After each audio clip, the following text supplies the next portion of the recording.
My name is Maria. I am 26 years old. And 3 weeks ago, I paid a government office $450 to officially kill the person my mother forced me to be. I was standing in a Walmart in Florida, under those buzzing fluorescent lights that make everything look sick. The air smelled like floor cleaner and cheap popcorn. My mother, Linda, was standing next to me. She was holding a crumpled $2 coupon for laundry soap. The cashier was just a kid. She couldn't have been older than 19. She had a small silver piercing in her nose and hands that shook slightly as she scanned our items. "I'm sorry, ma'am," the girl said. Her voice was tiny. "This coupon expired yesterday. I can't take it." I felt my stomach drop. It was a familiar feeling. It was the same cold weight I'd carried in my chest since I was 10 years old. When I reached into my purse to grab $2, I just wanted it to be over. "Mom, it's fine," I whispered. "It's just $2. I've got it." My mother didn't even look at me. She swiped my hand away like I was a fly. Her face began to change. It turned a bright, angry purple, the kind of color that shouldn't be on a human face. "I demand your manager!" she screamed. The sound was so loud it felt like a physical slap. People in the next aisle stopped talking. A man at the pharmacy counter turned around to stare. When the manager arrived, he said the same thing. No, that's when the world stopped. My mother didn't just yell. She didn't just walk away. She dropped to the floor. She laid flat on her back in the middle of checkout lane 4 and started kicking her legs like a toddler. "Discrimination!" she shrieked. "I am being targeted. Help me!" She started reaching up, grabbing bags of chips and soda bottles from the impulse racks and throwing them across the floor. I watched a bag of pretzels burst open. I watched 7 different people pull out their phones to record her. A security guard tried to lift her up. My mother lunged forward, her teeth sank into his forearm, and I heard him yell in pain as blood started to soak his sleeve. In that moment, watching 50 people film my mother acting like a rabid animal, something inside me finally went quiet. I didn't cry. I didn't try to stop her. I just stood there and realized that I was done. They call her the Walmart Wolverine now. She has 12 million views, but they don't know the real story. They don't know it was never about a coupon. I wasn't always the woman who could stand in a Walmart and feel nothing while her mother was handcuffed.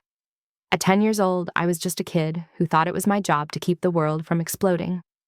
I remember exactly when I realized my mother wasn't like other moms. We were at a small diner near our house. It was a Saturday morning. The sun was hitting the yellow plastic booths, and the air smelled like bacon and maple syrup. I was excited because I'd finished my homework early and Mom promised me a chocolate milkshake. Our waitress was an older woman named Betty. She had a name tag with a little smiley face sticker on it. She brought our eggs, but she forgot my mother's side of extra crispy bacon. "I'll be right back with that, hun," Betty said with a tired smile. She wasn't fast enough. Within 30 seconds, my mother wasn't just annoyed. She was vibrating. She started tapping her fork against the table. Clink, clink, clink. "Mom, it's okay," I whispered. I could feel the heat rising in my neck. "She's busy." "No, Maria," she snapped. "We are paying customers. They are stealing our time, and time is money."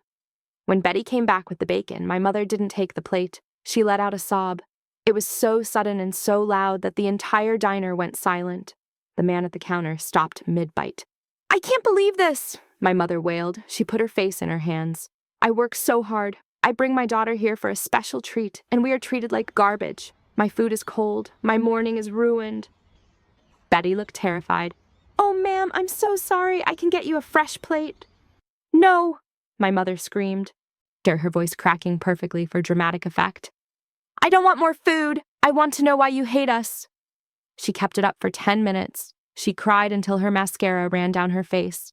She demanded to speak to the owner. She told them she had a sensitive heart condition, and the stress was making her chest hurt. I sat there, 10 years old, trying to shrink into the vinyl seat. I wanted the floor to open up and swallow me whole. The owner eventually came out. He looked exhausted. He gave us the entire meal for free. He even gave me a coupon for a free milkshake next time. As soon as we got into the car, the tears stopped. It was like she flipped a light switch. She reached into her purse, pulled out a mirror, and started fixing her lipstick. She looked at the receipt that said $0 and smiled. "See, Maria," she said, and she sounded proud. "That's how you get what you want. We just saved $30. That's $30 for your new school shoes." I looked at the savings in her hand. I thought about Betty's shaking hands. I thought about the way the other kids in the diner looked at me. "But Mom," I said, my voice trembling. "She was nice. It was just bacon." My mother turned to me, her eyes turning cold. "You are so ungrateful. You don't understand the value of $1. I do this for us. I do this for you." That was the day the fixer was born. I realized if I didn't want my mother to scream, I had to be perfect. I had to watch the waiters. I had to check the receipts. I had to apologize to strangers before she could start a war. I spent the next 16 years saying I'm sorry for a woman who wasn't sorry at all. By the time I was 12, I had a mental map of every store in our town. I knew which managers were soft and which ones would stand their ground. I became a tiny diplomat, trying to negotiate peace before my mother could declare war. But as I got older, the scenes didn't get smaller. They got more calculated. Example 1. The birthday cake. Mild. On my 13th birthday, all I wanted was a simple vanilla cake from the grocery store bakery. My mom took me there, but she didn't look at the cakes. She looked for mistakes. She found a cake that had a tiny smudge in the blue frosting on the edge. "Look at this," she whispered to me. "This is pathetic. This is a disgrace to the craft of baking." She called the bakery girl over. I watched my mom's eyes fill with fake tears. She told the girl that this was supposed to be the centerpiece of a party for 20 children, and now her daughter's big day was ruined. There was no party. It was just us. She walked out with that cake for free, plus a $10 gift card. I couldn't even eat it. Every bite of that vanilla frosting tasted like a lie. I realized then that my mother didn't care about the cake. She cared about the win. Example 2. The department store return. Moderate. When I was 16, I worked a summer job at a library to save up for a nice dress for my cousin's wedding. It was $80. My mother insisted on taking care of it for me. She took the dress back to the store a week after the wedding. She had hidden the tags inside the sleeve while I wore it. She told the clerk the zipper was defective, and it had caused me to have a panic attack at the event. "My daughter was humiliated," she yelled in the middle of the crowded store. "She was exposed in front of the whole family." The clerk pointed out a small sweat stain under the arm. My mother didn't blink. She started screaming about sanitary conditions and lawsuits. The manager gave her the $80 back just to make her leave. My mother took that $80, went to the food court, and bought herself a steak dinner. She gave me $5 for a burger and told me to be thankful she was so business savvy. Example 3. The school play. Severe. In my junior year of high school, I had a small role in the school play. I was so proud. I had practiced my lines for months. My mom arrived 10 minutes late and found that her preferred seat in the middle row was taken by another parent, instead of sitting in the back. Boy, she stood in the aisle and blocked the view of the entire audience. When a teacher asked her to sit down, she started a loud, whispered argument. "I am the mother of a lead performer," she hissed. "How dare you relegate me to the back like I'm some kind of stranger?" The play had to stop for 3 minutes because she wouldn't move.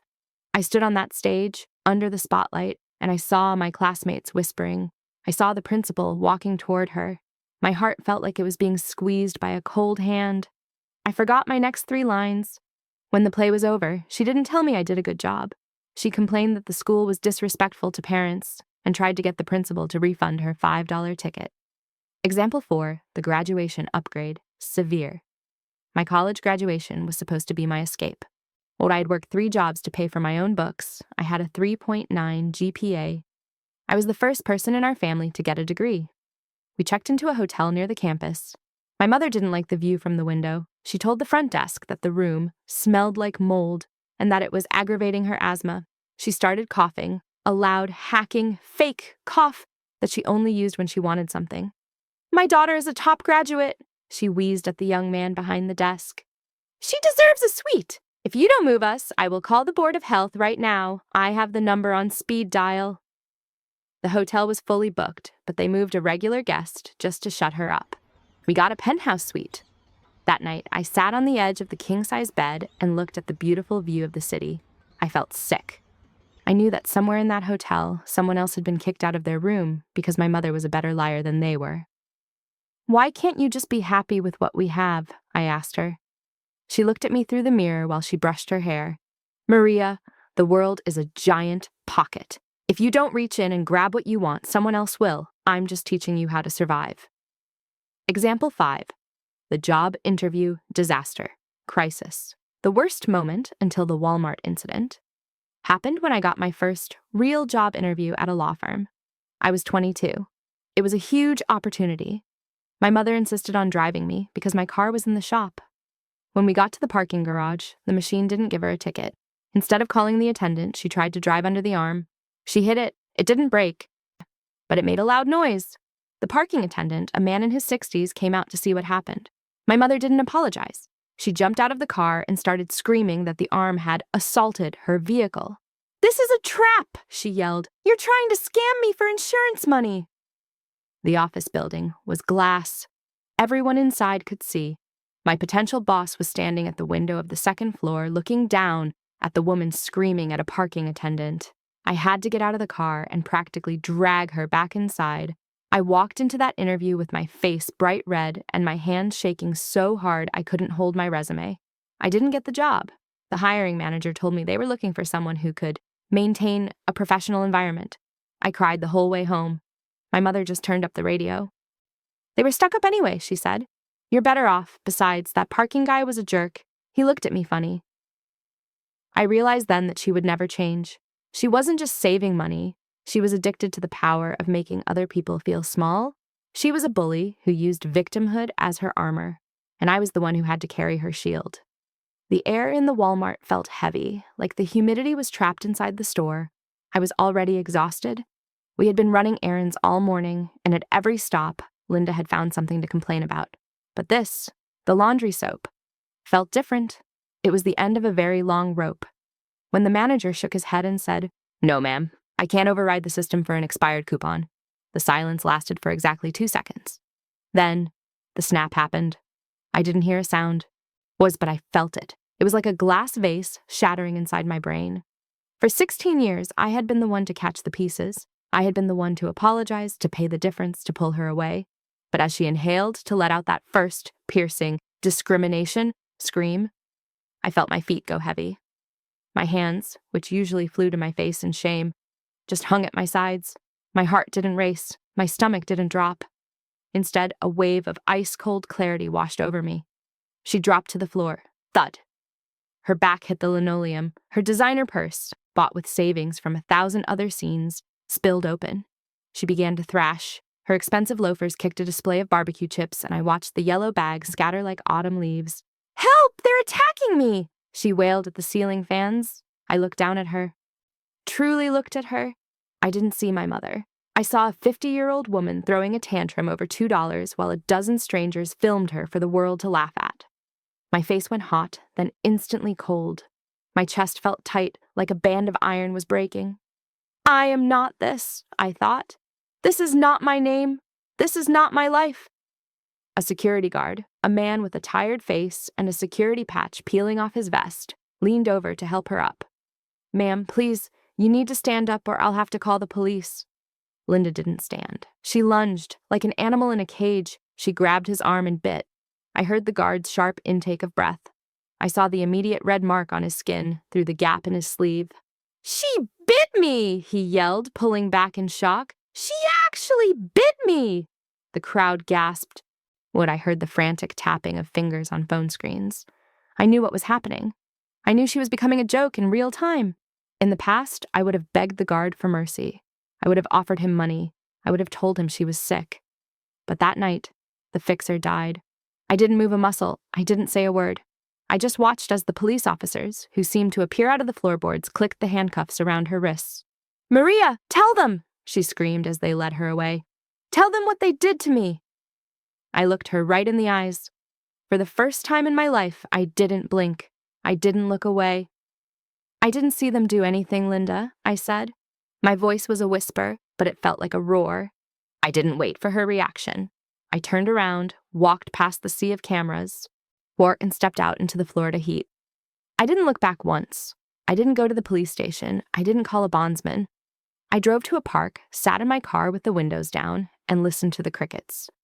For the first time in 26 years, the air didn't feel like it was running out. But the world didn't stay quiet for long.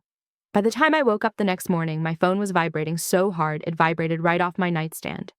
I had 32 missed calls, 48 texts. I opened TikTok. There she was. The video was shot from a high angle. You could see the entire checkout lane. You could see my mother on the floor, her legs flailing, looking exactly like a beetle flipped on its back. Then came the bite. The person filming had added a sound effect, a loud, on-cartoony munch noise, and then a heavy metal soundtrack kicked in. The caption read, "Walmart Wolverine, final boss of Karens." It had 4 million views. By lunch, it had 8 million. By dinner, it was at 12 million. My mother wasn't just a person anymore. She was a meme. She was a global punchline. I sat at my kitchen table and opened a blank document on my laptop. I needed a plan. I knew how Linda worked. I knew that once the initial shock wore off, she wouldn't be embarrassed. She would find a way to make this everyone else's fault. I started by documenting the damage. I went through my bank statements for the last 3 years. I found every loan I'd given her to cover her legal fees or emergencies that turned out to be her own making. The evidence gathering, I opened a spreadsheet, and I titled it, "The Cost of Linda." October 14th, $1,200 for car repairs, actually used for a designer bag. January 22nd, $500 for utility bills, actually spent on a weekend spa trip. March 5th, $2,000 for her defense fund after she harassed a postal worker. The total at the bottom was staggering. In 3 years, I had handed over $14,000, money I had saved for a house, money I had earned working 60-hour weeks at the firm. I realized she hadn't just been stealing my peace, she had been stealing my future. Then, the phone rang. It was her. She had been released on bail. "Maria, can you believe the nerve of those people?" Her voice was high and manic. There wasn't a hint of shame. "I'm suing. I've already spoken to a lawyer. His name is Mr. Henderson. He says we have a massive case for emotional distress and physical assault by that guard." "Mom," I said, my voice flat, "you bit him. It's on video." "That video is edited," she shrieked. "It's a deep fake. Or it was self-defense. I felt threatened. Mr. Henderson says he needs a $12,000 retainer to get started. I need you to wire it today." $12,000. My entire remaining savings. "No," I said. The silence on the other end was so thick I could hear her breathing. "What did you say?" I said, "No, Linda, I'm not paying for your delusions anymore." I hung up. My heart was thumping against my ribs, but for once it wasn't out of fear, it was out of resolve. The alley recruitment, I knew I couldn't do this alone. If I cut her off, she would go to my Aunt Sarah or my grandparents and tell them I was abandoning her in her time of need. I had to get to them first. I called Aunt Sarah. She had always been the sane sister, but she usually stayed quiet to keep the peace. "Sarah, have you seen the video?" I asked. "Oh, Maria," she sighed. "It's all over my Facebook feed. People at church are asking if that's really my sister. It's horrifying." "I need you to come to a meeting on Sunday," I said. "Bring Grandma and Grandpa. I'm going to show you everything. Not just the video, all of it." "She's going to be furious, Maria. You know how she gets." "Let her be furious," I said. "I'm done being her apology tour." The discovery of the merch. While I was preparing for the meeting, I found something that made my blood run cold. I was scrolling through Facebook to see if any more videos had surfaced when I saw a sponsored post. It was a link to a website. The header image was my mother's mugshot. She looked disheveled, her hair matted, her eyes wild. But over the photo, someone had typed in bold, glittery letters, "The Walmart Wolverine Untamed." She was selling autographed 8x10 copies of her mugshot for $25. She was selling t-shirts with a drawing of her biting the guard's arm. She was leaning into the villainy. She was trying to monetize her own meltdown. I read the comments. Some people were laughing. Some were calling her a legend. But most were horrified. I saw a comment from a girl who worked at a local coffee shop I frequented. "Is that Maria's mom? I'm never serving them again." My stomach turned. She was dragging me down with her, even from a distance. My name, our last name, was now a brand for insanity. The final arrangement. On Friday, I took a half day at work. I drove to the county courthouse. I sat in a small room with a woman in a gray suit who looked like she had seen everything. "I want to change my last name," I told her. "Any particular reason, honey? Marriage? Divorce?" "Survival," I said. She looked at my current name on the form. Her eyes widened slightly. She had seen the video too. Everyone had. "I understand," she said softly. The filing fee is $450. It'll take a few weeks to process, but we can get the paperwork started today. I handed over the money. It was the best $450 I had ever spent. I chose my grandmother's maiden name, a name that was associated with hard work and quiet dignity, a name that didn't have 12 million views on TikTok. As I walked out of the courthouse, I felt a strange sensation. For years, I had walked with my shoulders hunched, waiting for someone to recognize me and ask, "Are you Linda's daughter?" Now, I felt my spine straighten. I went home and spent the rest of the night preparing my laptop. I downloaded the viral video. I scanned the cost of Linda spreadsheet. I took screenshots of her mugshot store. I had been the fixer for 16 years. I had spent my life trying to fix a woman who didn't want to be fixed. On Sunday, I wasn't going to fix anything. I was going to break the cycle for good. I checked my phone one last time before bed. A text from Linda. "Henderson needs the money by Monday or he drops the case. Don't be selfish, Maria. I'm doing this for our family's reputation. I'm going to win millions." I didn't reply. I just turned off the phone and slept the sleep of the dead. The air in my living room was thick with the smell of herbal tea and anxiety. My Aunt Sarah sat on the edge of the sofa, her hands clasped tightly in her lap. My grandparents sat in the armchairs, looking fragile and confused. They had lived 80 years with a clean name, and now they were the parents of a viral monster. Then the front door swung open. Linda didn't walk in. She arrived. She was wearing oversized sunglasses and a bright red scarf, looking like a movie star who had just survived a scandal. She didn't notice the heavy atmosphere. She didn't notice my laptop sitting in the center of the coffee table. "Oh, good, everyone is here," she chirped, throwing her keys on the counter. "Sarah, you'll be happy to know that my mugshot photos are trending. I've already made $300. Yes, it's going to pay for my new highlights." My grandfather cleared his throat. "Linda, sit down. Maria has something to show us." Linda's smile faltered, but only for a second. She sat on the love seat, crossing her legs. "If this is about the $12,000, Maria, I've already told you, it's an investment. When we win the Walmart lawsuit, I'll pay you back double." I didn't say a word. I leaned forward and pressed play. The living room was suddenly filled with the sounds of checkout lane 4. The loud, chaotic screeching of my mother's voice echoed off the walls. "Discrimination! Help me!" On the screen, my mother was flailing on the floor. We watched as she kicked the chips. We watched as she grabbed at the shelving. And then the room went dead silent. We watched the bite. We watched her teeth sink into the security guard's arm. We watched him recoil in pain. The video was clear, high definition, and undeniable. I paused the video on a frame of her face, teeth bared, eyes wide with a terrifying, calculated rage. "That's not the whole story," Linda snapped, though her face had drained of color. "That guard was squeezing my arm. I was losing circulation. I was fighting for my life." "He wasn't even touching you when you lunged, Linda," Aunt Sarah said. Her voice was trembling. You look sick. How dare you?" Linda stood up, her voice rising to that familiar, dangerous pitch. "I am the victim here. Those people are mocking me. They are mocking our family, and you're all sitting here judging me instead of helping me sue them into the ground." I stood up slowly. I was surprised by how steady my legs were. I turned the laptop around so she could see the spreadsheet I had prepared. "This is what you've cost me, Linda," I said. $14,000 in 3 years. My house deposit, my peace of mind. And now you're asking for $12,000 more to fight a case that a first-year law student could tell you is a loser? "I am your mother," she screamed. "You owe me. I raised you. I taught you everything you know." "You taught me how to be ashamed," I replied. My voice was calm. It was the calmest I had been in my entire life. "You taught me how to apologize to people who didn't deserve to be yelled at. You taught me how to lie to covers for your tantrums. But I'm a fast learner, and I've learned a new lesson." I pulled a manila folder from under the laptop and set it on the table.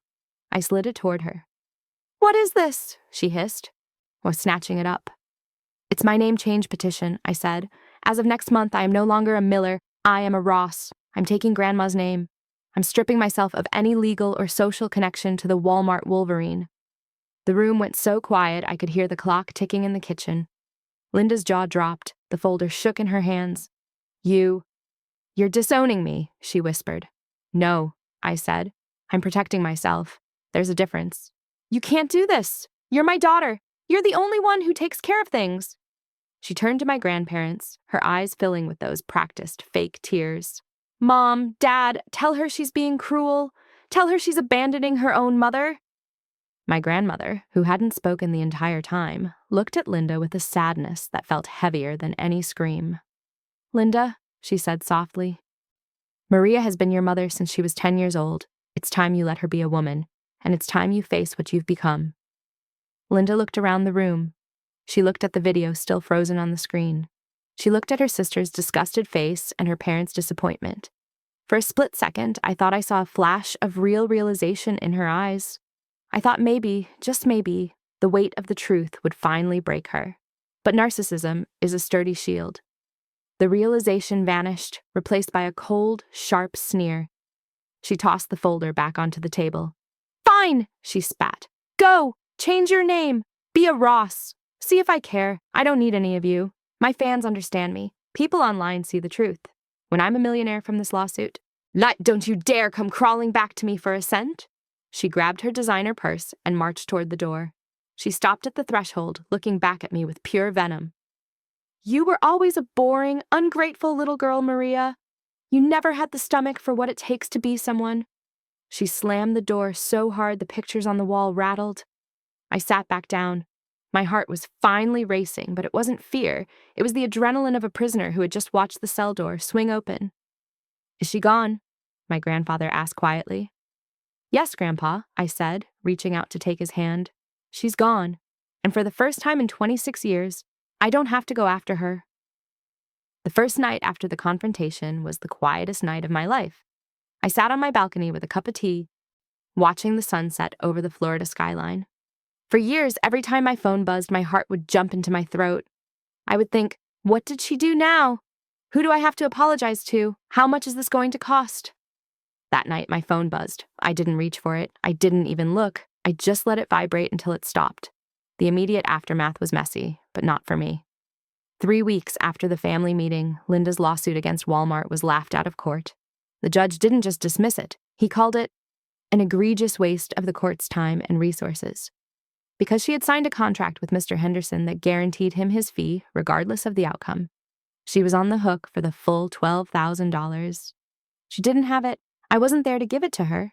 She had to sell her house. It was the house I grew up in.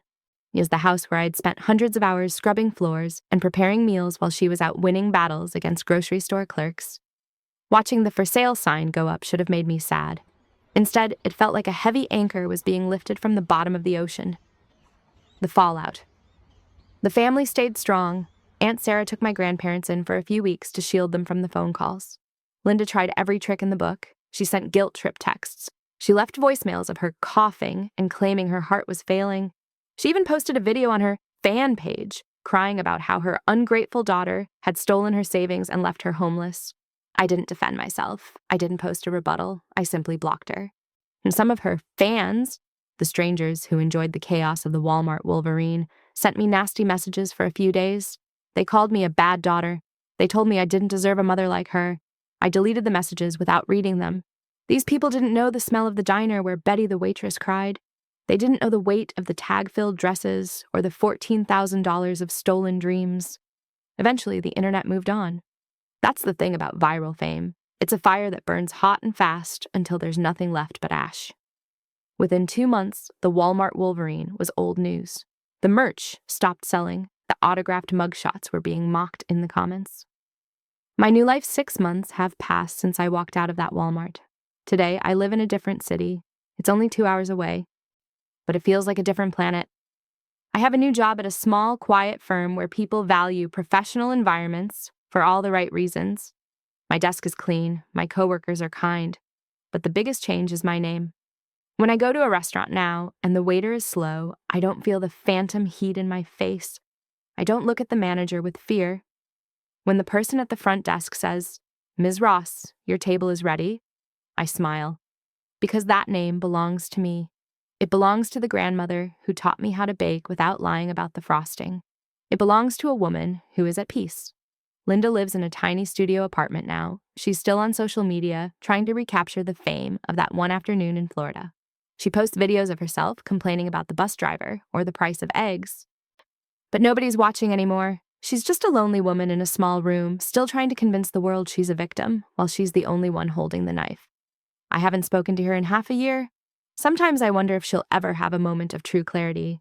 I wonder if she'll ever realize that she traded her daughter's love for a $2 coupon and 12 million temporary views.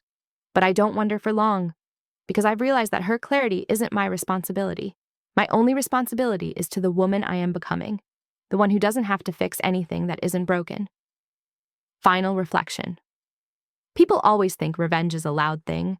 They think it's about the big reveal, the screaming match, or watching your enemy lose everything. They think it's about winning. But sitting in my quiet apartment, I'm looking at my bank account that finally has a house fund. Again, I've realized that true revenge is much quieter than that. It's the silence of a phone that isn't ringing. It's the safety of a name that doesn't make you flinch. It's the ability to walk through a Walmart and see a woman on the floor, and instead of jumping in to save her, you just keep walking. I didn't destroy my mother. I just stopped letting her destroy me. I gave her exactly what she always wanted, the spotlight. I just didn't tell her that once the lights go down, the theater's empty. So let me ask you this. If you're the one always saying, I'm sorry for someone else's behavior, if you're the one paying the price for someone else's savings, how much is your peace actually worth? Is it worth more than a $2 coupon? Is it worth more than a family's reputation? Because the day you stop apologizing is the day you finally start living. And trust me, the view from this side is a lot better than the view from the floor.